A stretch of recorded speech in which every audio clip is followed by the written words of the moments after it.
Hey buddies, welcome to AmassGames. My name is Simon. Today I'm going to show you how to set up, play and review the game Tiny Epic Defenders 2nd Edition Deluxe. Okay, so this is a cooperative game by Scott Almes, the guy who's made Tiny Epic Galaxies, Tiny Epic Quest, Tiny Epic Zombies, amongst many other games. Now, there's some baggies here. It comes with numerous promos and Kickstarter stretch goals and stuff like that. You're going to randomly choose, or whatever you wish to do, pick a number of different characters equal to the number of players. And right now, for example, I'm going to be playing with this character here, who is an elf sorceress, and we've got a dwarf cleric as well. Okay, so you're going to have that in front of you. You're going to be laying out your realm. So right now we've got a forest, we have got mountains, we have got desert, we have got the capital city, we've got coast, ruins and plains, and you're going to have an epic foe as well, which you're going to leave off to one side. Okay, so depending on which colour you want to be, you're going to pick your colour and you're going to take some health. So as the elf sorceress, I'm going to turn my thing over. Obviously on the other side you can see that you have some health, and you're going to start at maximum health, which in this case is 4. This game comes with card sleeves, so these cards have been sleeved. In this case you're going to make your enemy foe deck. What this is going to consist of is a couple of dire enemies and 3 other enemies. So they're going to be shuffled up and they're going to be coming out in due course. It's a tower defense game where we're trying to make sure our capital city doesn't erupt and take too much threat, which in this case is going to be 7. At the same time, we need to beat off this enemy, which is the epic foe. So there's some artifact cards which might come into play if we happen to beat a dire enemy. Obviously extra things in here for other players. Heart for that epic foe when that comes into play as well, and those artifact pieces which you are going to be able to press into your character, into your meeple in due course. You're also going to have your starting cards. So you have blue card here, we have all defenders cards, we're going to have 3 enemy cards, another all defenders cards, and red, because of course I said we're playing red and blue characters in this particular game. Also in this game that takes 30 to 60 minutes, you're going to take out these threat markers and they're going to go on the 0 position on those 6 different realm positions as well. If you want to know more about other games in this series, such as my ranking on this in particular compared to other games in the series, please stick around to the end of the video.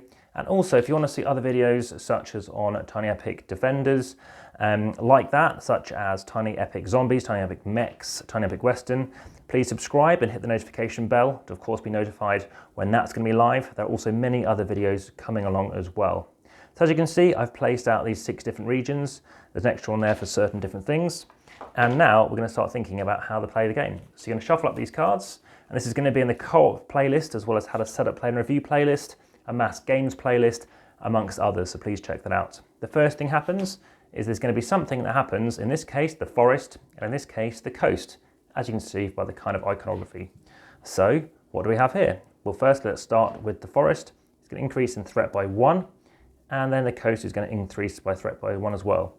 When we get onto our turn, I'll show you what happens. Right now though, we have the mountain increasing by 1, and we have the plains that increases by 1. And we go on again. In this case, the ruins go increasing by 1, and the plains increases by 1. Now, let's hopefully see something happen for us. We do not want to get this reaching the capital city. In that case, this area gets destroyed, and from now on, we're damaging the capital city. When it reaches 7, we've lost the game. So right now, we can do whatever we want between us. So right now, we have the Thrains as a threat. If you're in the capital city, you can move adjacent. So in this case, the plains and the forest, this is completely randomized. Or you can go from one of these outer regions to a neighboring one. So right now, as red, I'm going to move across for 1. I have 3 action points represented by this shield icon there. So let's hopefully get that into the macro shot. So I spend 1, I spend a second action point as per what's written on my card. So a second action point to slow it down, and a third action point to bring it down to 0. So let me show you what happens if such a card comes out. In this instance, we've got all defenders who can do something else. Well, now I'm out, I can bring out, but let's for now go here and go 1, 2, 3. Now, if one of these regions gets destroyed, you get 4 action points instead. So it's a nice catch up. And now it's red's turn. So what can red do? Well, let's start moving around and firefighting. So bring this down a bit. 1, 2, 3. The final card, we know it must be this. It's blue. Blue can reduce to 1. What else can it do? It can start thinking about other things. There's special abilities on those cards. These in cards drawing through and looking through 3 cards, maybe reducing down one of these outer regions. But for now, it's going to go here for 2. If this is at 0, you can secure 1 in the capital city, so you can actually improve stuff in the capital city. And you might notice that these have different abilities.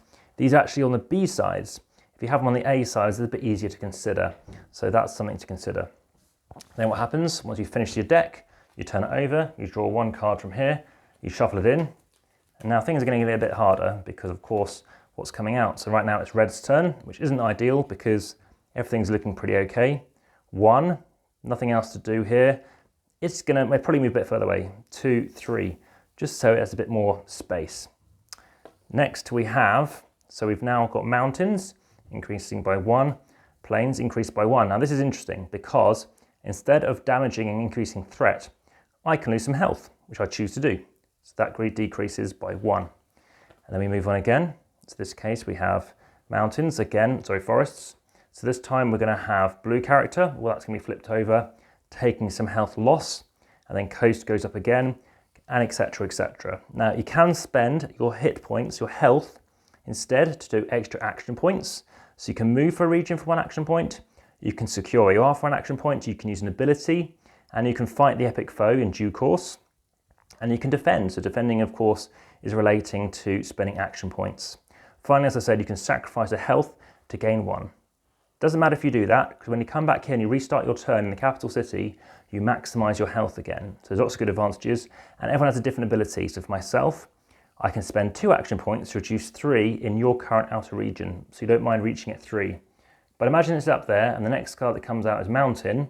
This goes up, and whatever that card was, say it was a mountain card, it's going to cover off this, and from now on, whenever a mountain card comes up, so you actually have thinned the deck a bit, the next time a mountain card comes up, such as here, then this is going to go up here. That's what the other threat track is for. So that's going to increase to 1.